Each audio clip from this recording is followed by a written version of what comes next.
Hello, and welcome back to Inside the Mind. I'm your host, Aaron Omer, and on behalf of the entire Sport and Performance Psychology Department here at Holy Names, I just want to wish you a happy new year and hope you all had a safe holiday season. I also want to give a quick thanks to all of our viewers, our subscribers, and our guests who have participated in the first season of Inside the Mind. Our final guest for this first season is the illustrious Daniery Rosario. Originally from South Florida by way of Puerto Rico, he studied psychology with a special interest in coaching at the University of Central Florida, where he earned his bachelor's degree. Later in 2009, he moved to California to study sport psychology at John F. Kennedy University, earning his master's degree in 2011. During his time at JFK, he worked with several high-performance athletes and completed 2 internships at a high-performing university, consulting with women's swim and rowing teams. In addition, he completed his thesis that focused on aggression among professional mixed martial artists, which was later published in 2014 in the Journal of International Sports Psychology. Outside of teaching at Holy Names University, he has served as an athletic director and health and fitness teacher at Leadership Public Schools in Richmond since 2012. I'm thrilled and excited for y'all to learn more about Daniery Rosario coming up. But first, like always, please like, share, comment, subscribe so you don't miss out on any new content. Season 2 is underway, and we can't wait to share all the new things that we have brewing up within the Sport and Performance Psychology Department here at Holy Names University. And for the final time of this season, let's take a dive inside the mind of Daniery Rosario. So to start off these episodes, we like to give you the opportunity to give your kind of personal definitions and feelings of what sport and performance psychology truly is. Yeah, so sport and performance psychology is the study and practice of the mental game. What is the mental game? The mental game is everything that takes place between the ears. It's understanding how your mind works in relation to your body and deliberately disciplining your mind through a unique set of mental skills. Ultimately, if you unlock your mind, you unleash your potential. So looking back when you were at University of Central Florida, what gave you your initial interest in the field of psychology in general? You know, it actually started back in high school. I remember taking a psychology class my junior year and really was just fascinated about the topics that we covered in class. And it started off just being interested in understanding how my own mind was working. I had gone through a series of just challenges at the time, and I found that the topics that we had covered in class were very informative. It helped guide my own understanding of some of the things that I was going through. And so my interest in psychology was really self-serving, to be completely honest. It was me just wanting to understand some truths about how my mind is working, how the body reacts, and so I decided early on that I wanted to combine my passions. I grew up playing sports. I love this topic of psychology. And so I would say I was just one of the few people in my class where I really knew what I wanted to do going into college. And so I majored in psychology at UCF, University of Central Florida, go Knights. And I specialized in coaching. I've always had a keen interest in understanding the aspects of coaching. Ended up working for the UCF football team and got to see, the behind the scenes of the work that goes into preparing athletes at the collegiate level. And so midway through college, as I continued to progress in my major, I definitely knew this is something I wanted to pursue at the graduate level. So midway through college, I just decided to explore some programs, and I was set on John F. Kennedy. I was really interested in their applied, but I also wanted to do research, and it was cool, the idea of going to the West Coast being from the East Coast, there was always this kind of like this natural desire to explore the other coast. And so, from UCF, I moved out to California as soon as I graduated, and the rest is history. Yeah, I mean, as they say, West Coast, best coast. Those are kind of the mottos we live by. So continuing on from there, when you were getting your master's at JFK, I saw you took a couple experiences working as a sports psychology intern locally here at Stanford University, and I believe there's another one along the way.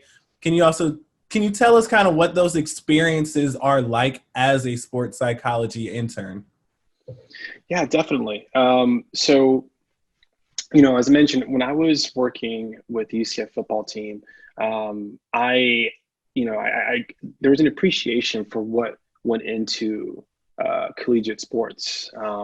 And so I knew that if we were going to do several internships as part of our master's program, I knew I wanted to at least dedicate one of those to working at the collegiate setting.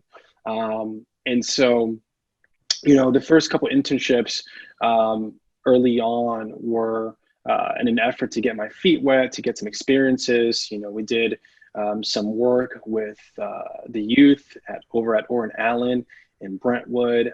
Then I interned at a tennis club where I worked with a variety of athletes and from age to a variety of competitors, recreational, some were very competitive. And so I really enjoyed that experience because I exposed myself to a variety of different ways of what constitutes performance.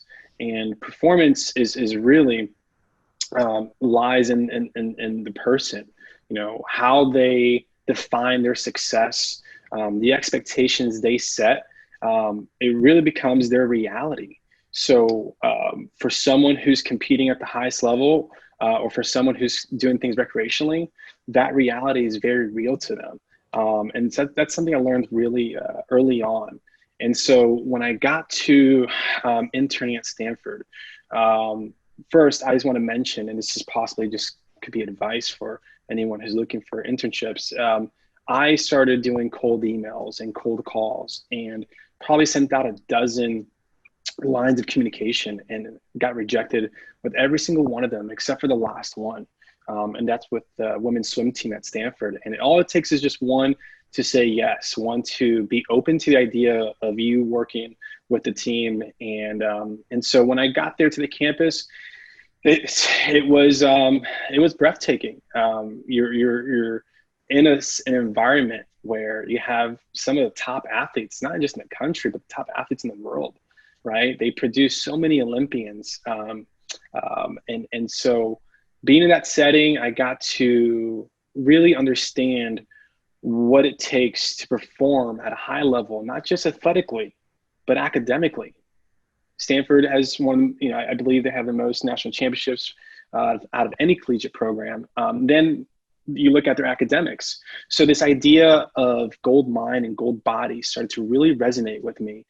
I'm now entering an environment where some of the best athletes, not just in the country, but some of the best athletes in the world are all competing and training in this community. But it doesn't matter if you're at Stanford or if you're at a local tennis club. For the person, their performance, what they're experiencing is very real to them. And as I mentioned earlier with my definition, it's all about unlocking your mind to unleash your full potential. And what your full potential is really very special to the individual. And I think that's a big part of my focus is discovering what their potential is. It's not to compare to anyone's experiences or compare where everyone's at. It's about what's your track and what can you do at the highest level. So interning at Stanford was an amazing experience. That's where I got to see this idea of gold mine and gold body, the investment in athletics, but also the investment in academics. So that really helped shape my approach after I had finished.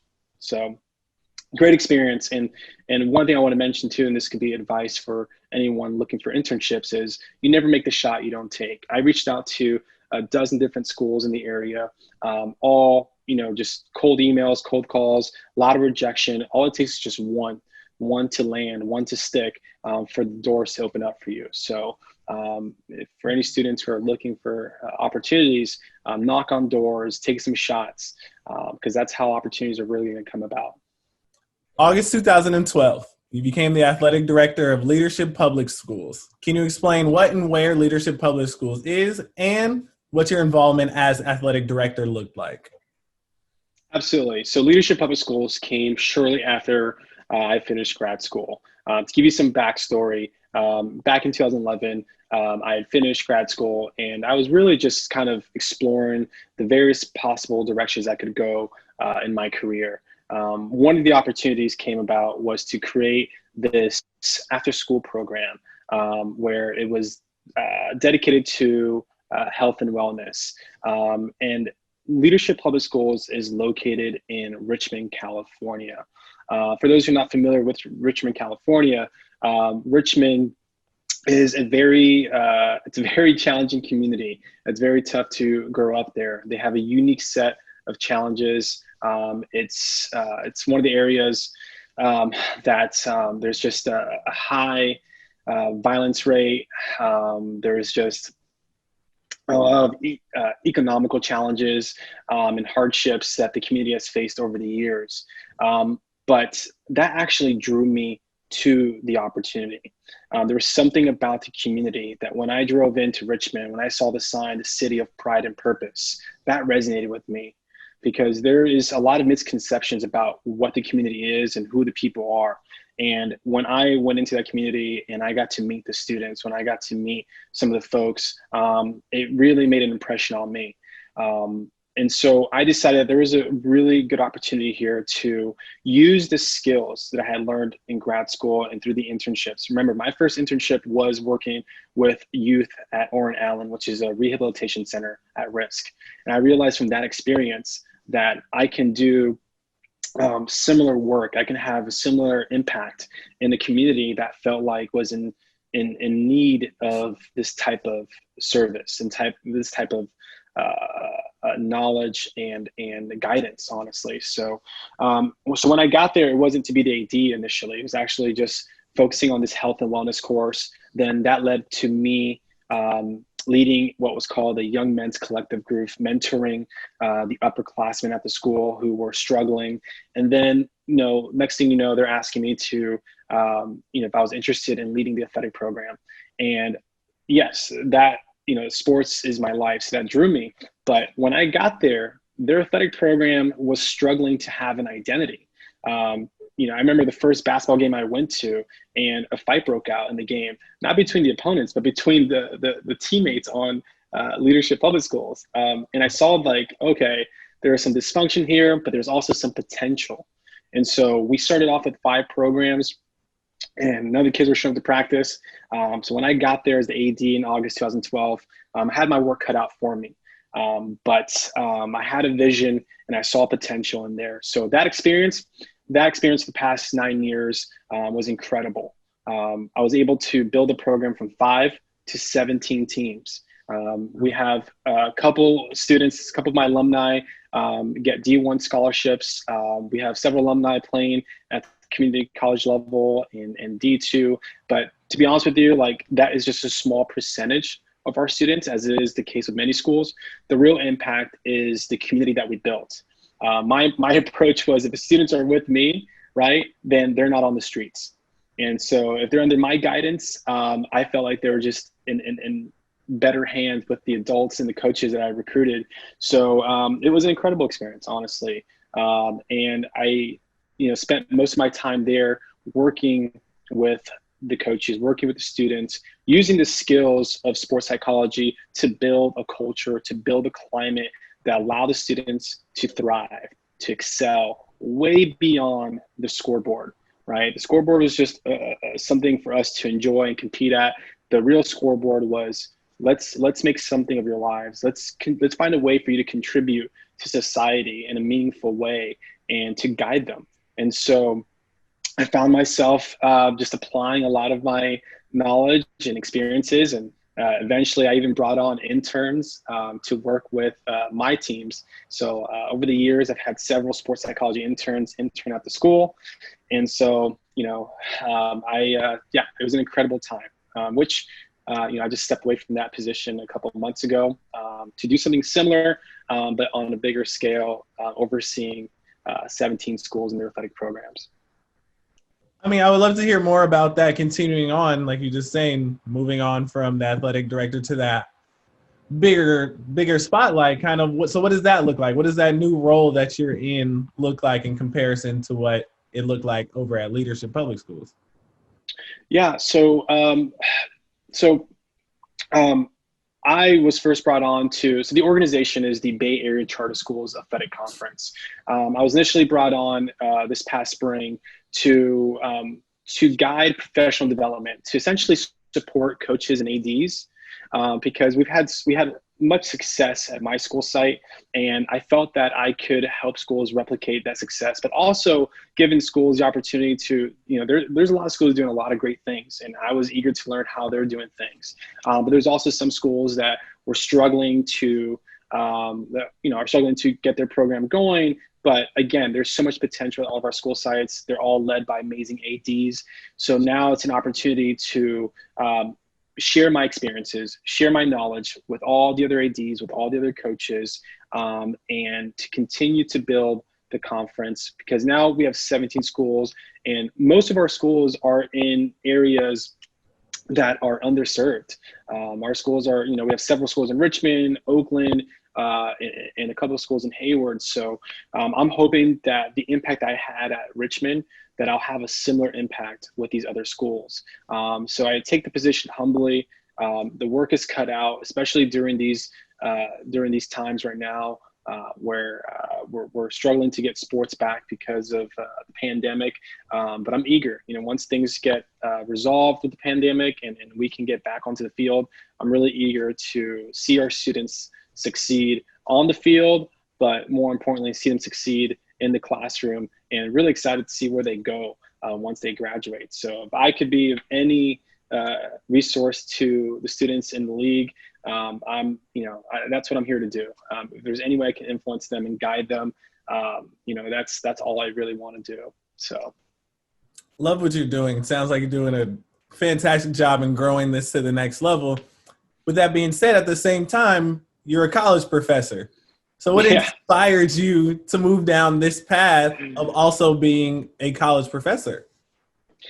To be completely honest, I believe in constantly just challenging yourself, constantly just finding opportunities that will take you outside of your comfort zone. And so after, I started teaching at the college level in 2019.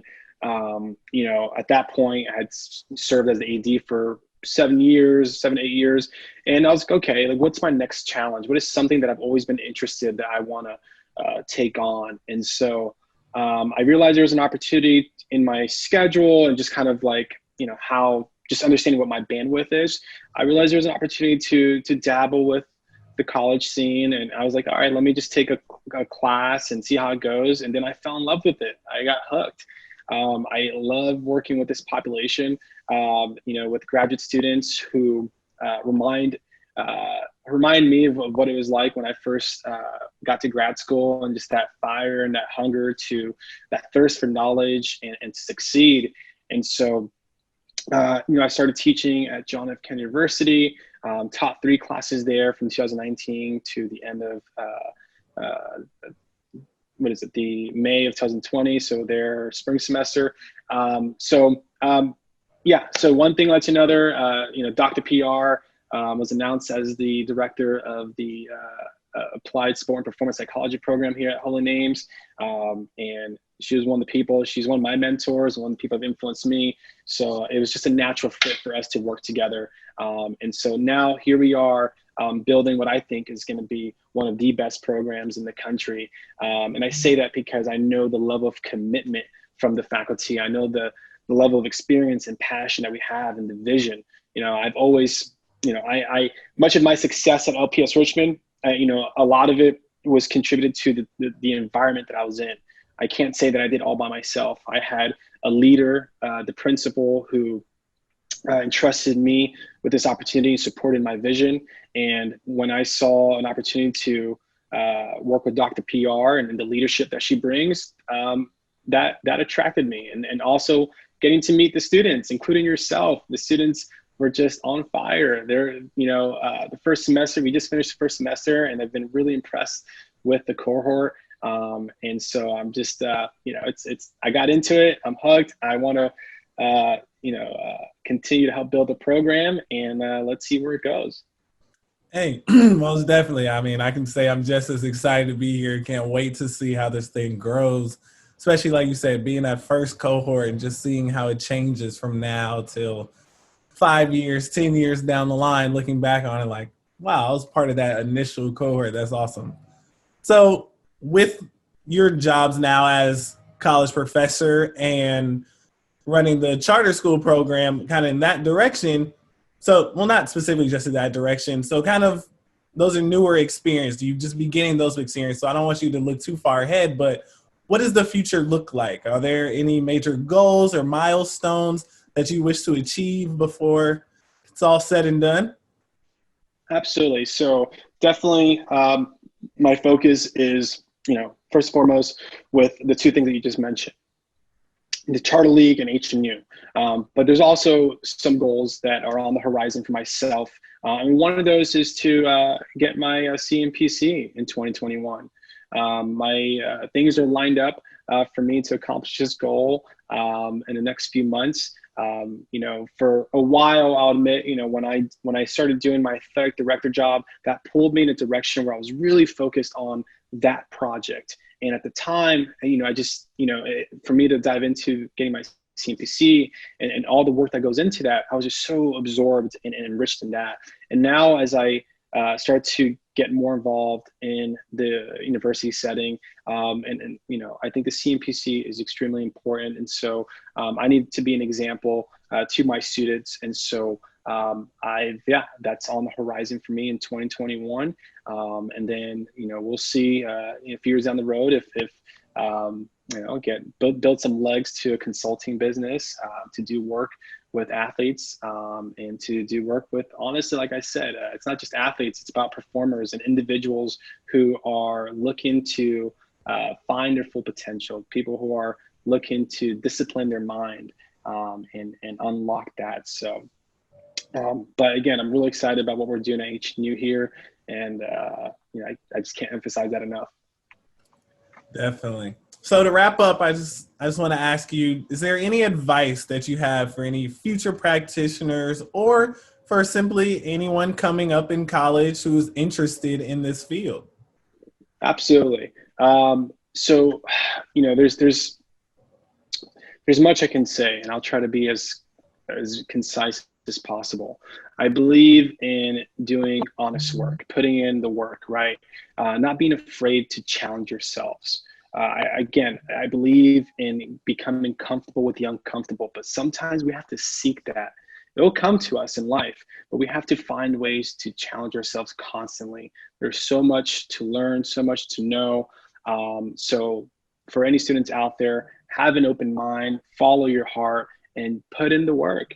Take risks. If you're in graduate school, this is the opportunity for you to hone in on what it is that you're interested in and you're passionate about.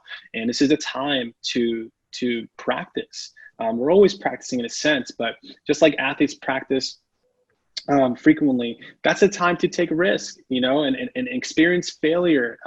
It doesn't define who we are. And so I think just going into it with an open mind and putting in the work, good things are going to come. Well, Professor Rosario, I just want to say thank you. Thank you for taking the time to talk with us on this final season 1 finale episode of Inside the Mind. We look forward to following your path from now on. And again, I just want to say thank you. No, thank you. This was an amazing opportunity. I love what you're doing with Inside the Mind. So it's an honor to be a part of this project, and I'm happy to help in any way that I can. So the honor and the pleasure is mine.